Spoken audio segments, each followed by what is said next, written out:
it's Morgan. Today I'm doing a wrap-up.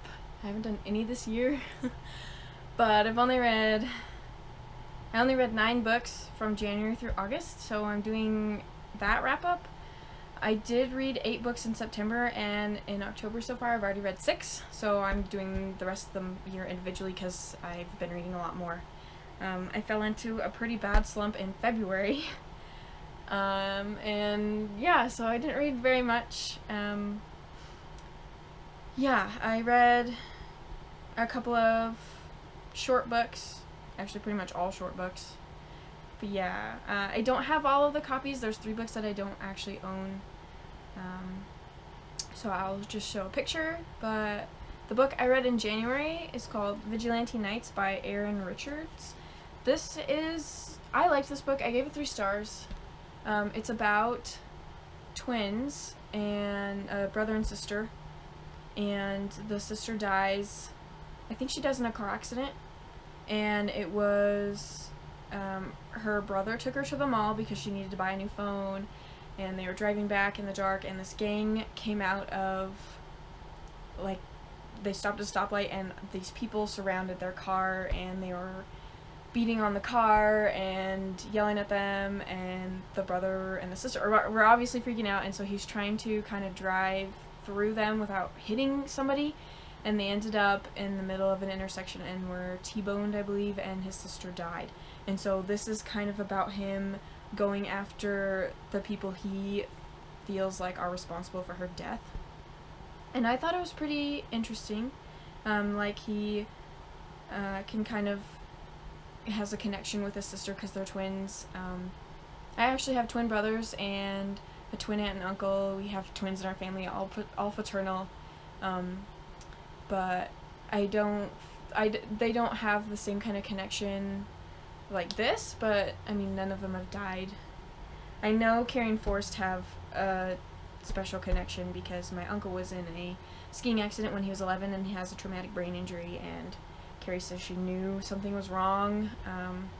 But yeah, I feel like twins have a closer bond than just regular siblings, so I thought this was really interesting. I might read it again. I did kind of like it, so I gave this 3 stars. And I read it in January. That was the only book I read in January. And then I didn't read any books in February. Sorry, I have a picture because I can't remember when I read everything. Okay, I read 2 books in March. The first one is The Tea Dragon Society by Katie O'Neill. I got this in an Owl Crate box. I think it was the February Owl Crate box because I finished it on the 10th. But it's just a super cute graphic novel.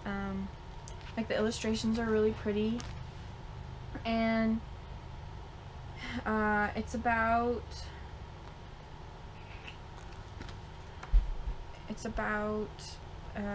these little tea dragons that are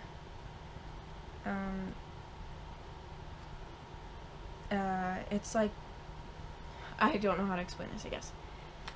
There's a guy who kind of runs a sanctuary for tea dragons, and there's this girl who kind of runs across him, and she ends up making some friends and starts to help raise her own tea dragon, and they each have their own little gifts, and it was just really cute. Like, the dragons are super cute.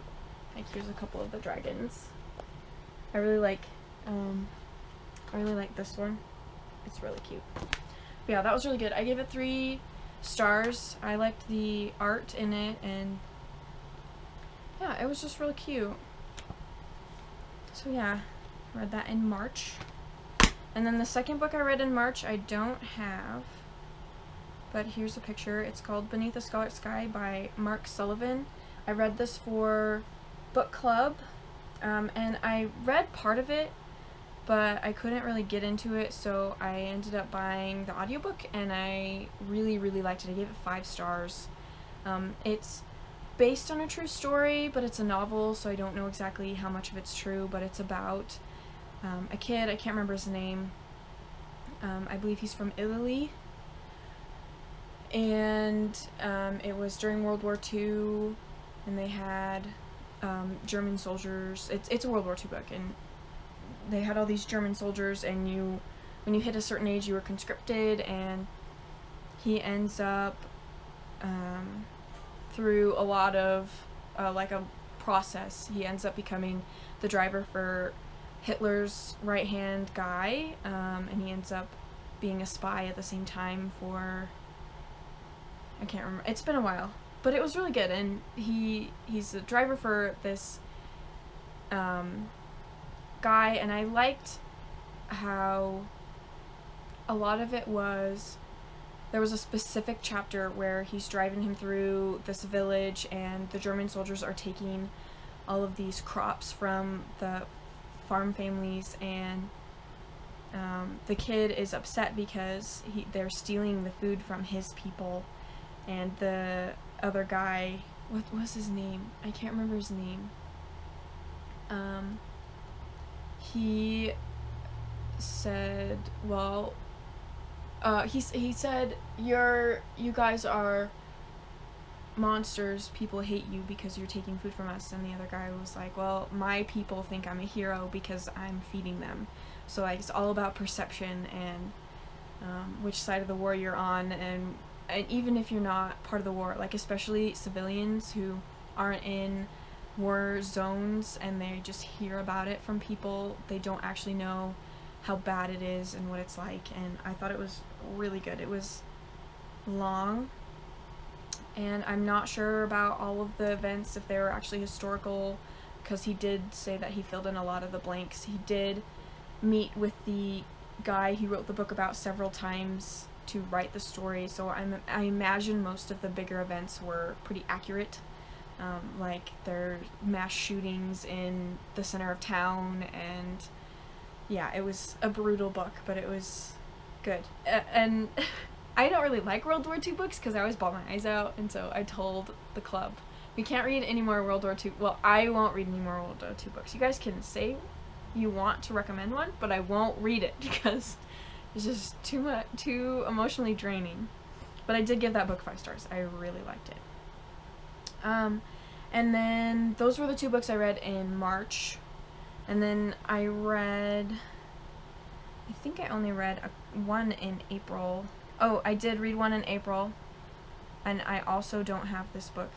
This book is from a not well-known author. I'm pretty sure nobody will have ever heard of this book. It's called Bleeding Heart, The Guardian Chronicles Volume 1 by Brianne R. Winkle.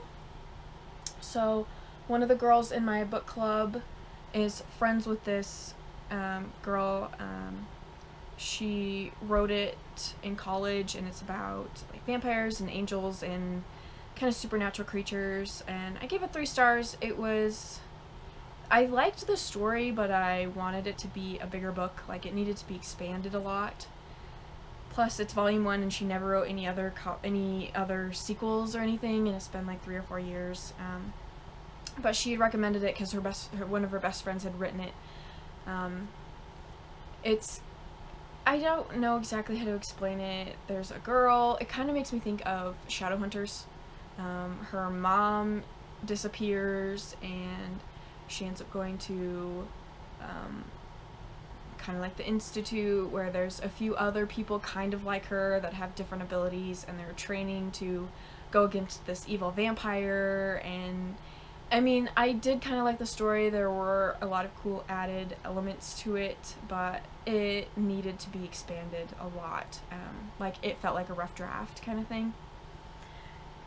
So that was the book I read in April, and then I read 2 books in May, and I have both of them. The first one is Wild Magic by Tamora Pierce. I've read this a few times. This might have been my 4th time reading it. I picked this book for book club because I thought it was good. It was a good book. It's kind of like a middle grade. It's the only book series I've read by Tamora Pierce.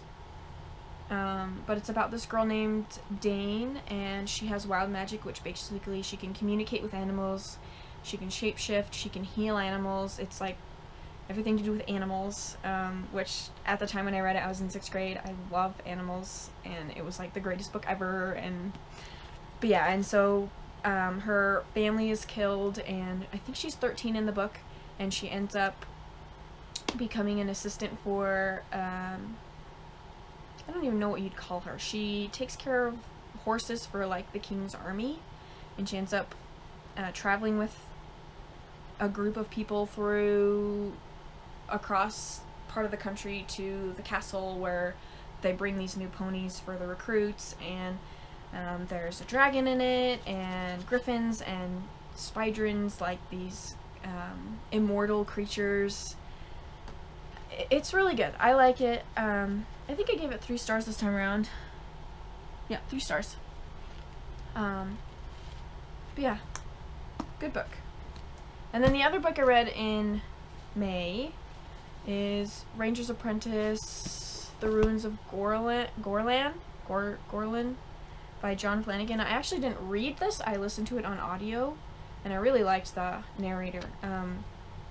But it was a long time ago, like 6 years ago. A friend of mine was reading this series, and I was like, oh, what are you reading? And he's like, oh, it's called the Ranger's Apprentice series. I really like it. And went through this whole thing of I've never met a girl who's liked it because the main character's a guy, and it's like, well, okay, I'll give it a try. So I bought 7 of the books, and I've had them for like 6 years, and I finally got around to reading them, and I really like it. It's like it's a middle grade series, kind of like upper middle grade series, young adult-ish, but it's kind of I don't know what it reminds me. It kind of reminds me of Percy Jackson just because of the adventure part of it, but it follows this kid named Will, and he's an orphan, and it's kind of like medieval times, I think. It's based over in England. I believe the author's from England, and when you turn 15, you have to become an apprentice, or you get sent to the farm fields to be a crop worker for the rest of your life, which nobody wants. And so these orphans are all the same age. They're all 15.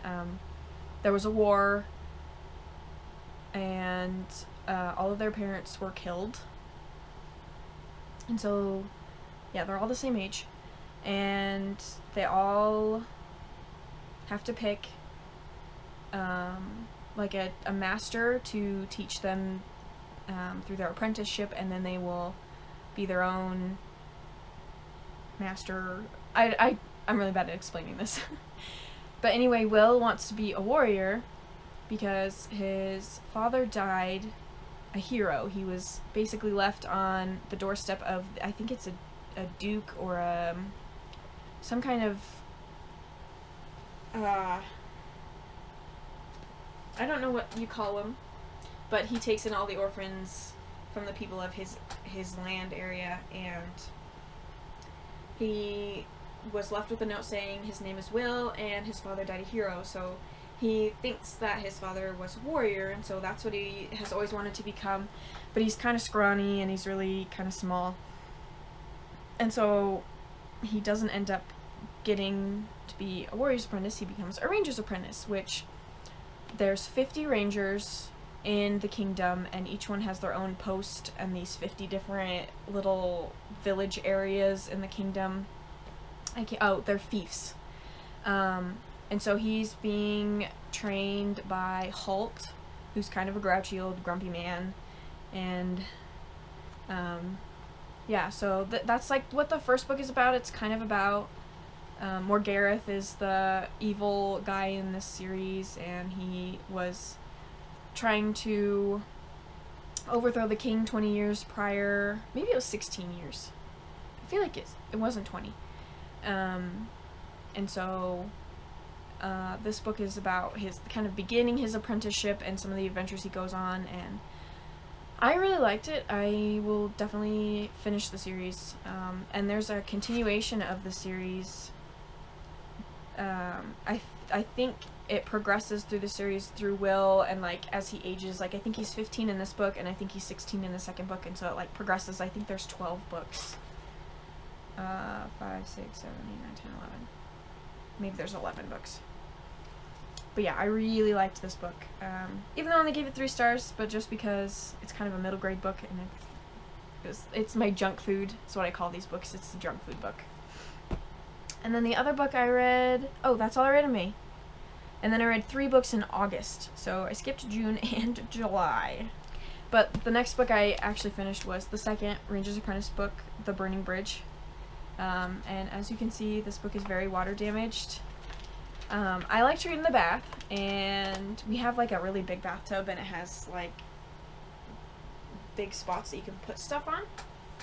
And I had the bath going, and I put my book in there, and I was out here getting ready, and I heard a splash and ran in, and my cat fell in the bathtub and took the book with him, and so it was like floating around in the water, and I was like, oh crap. So literally, like, there's like this little section that's not water damaged, but only on the top.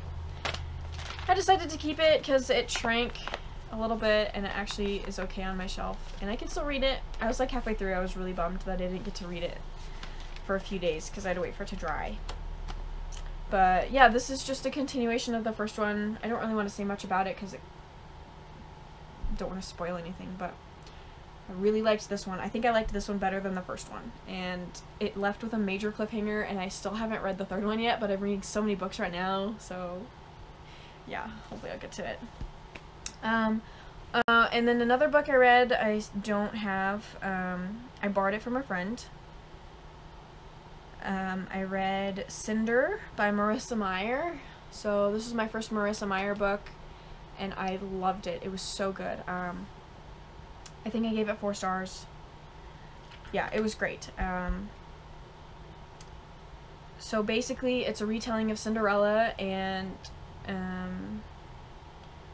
Cinder is a cyborg, and so she has like a mechanical leg, and she's got a lot of cyborgishness in her body, and she lives in this kingdom.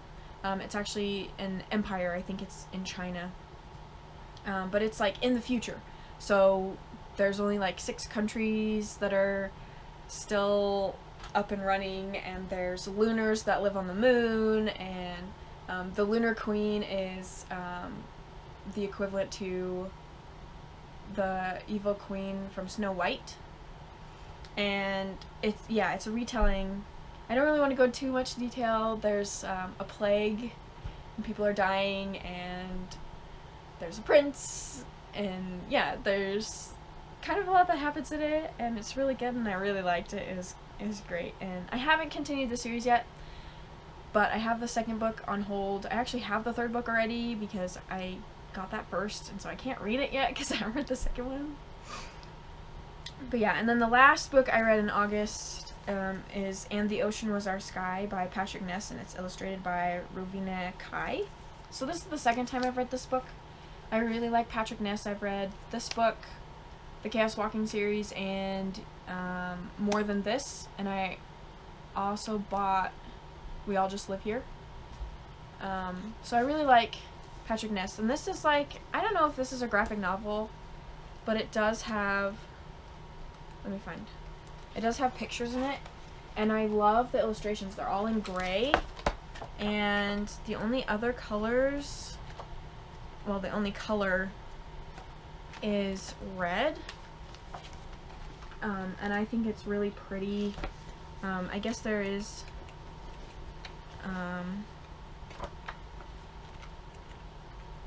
there's orange too, but yeah, those are the only colors. And it's a retelling of Moby Dick, but it's from the perspective of Bathsheba. She's a whale, and it's a lot about, it's about war and what it turns people into. He's kind of, he's very metaphorical in his writing.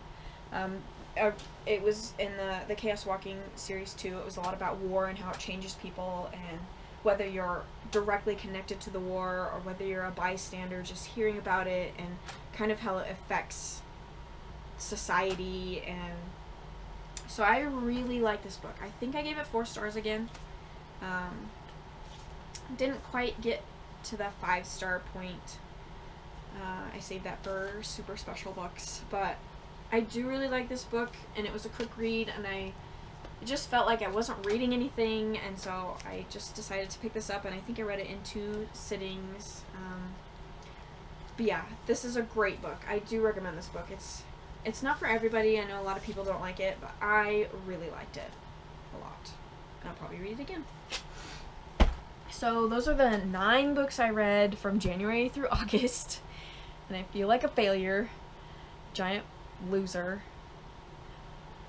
But yeah, I did read 8 books in September, and I've read 6 books in October so far, so I'm doing a lot better. But yeah, so yeah, that's my January to August wrap up. Wow. And I will be posting September, October, November, December separately because I am planning on trying to read 8 books a month.